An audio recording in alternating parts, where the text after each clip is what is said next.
આવું બધું ચાલે યાર. આ બધું હમણાં રોડ કર્યો છે ને આ આવી રીતે ઘસાઈ જાય થોડું ચાલે. આ મારા જોઈ શકો છો.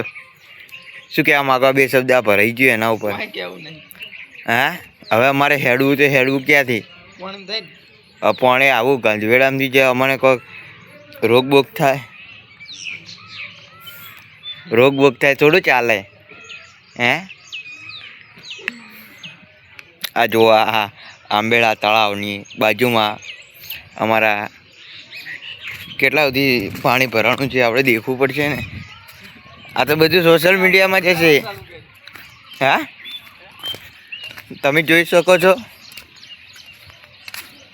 હવે આ રસ્તો છે, આ રસ્તો હવે કોઈ પણને જવું હોય તો અહીંયાથી કેવી રીતે જઈ શકે તમે બતાવો.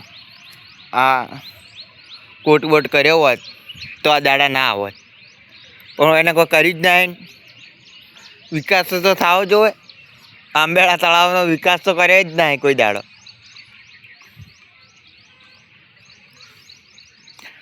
અને આ વિડીયો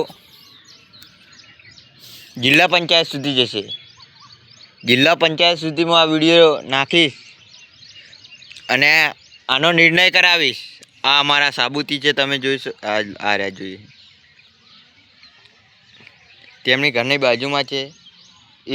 એમનું કહેવું એમ છે કે કોઈ રોગ બોગ થાય તો અમારે શું કરવાનું.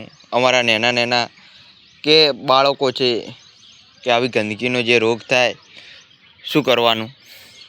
તમે હવે રાજ્ય સરકારને મારી એટલી વિનંતી છે કે જલ્દી આનો નિકાલ કરાવો. અને બસ ધન્યવાદ.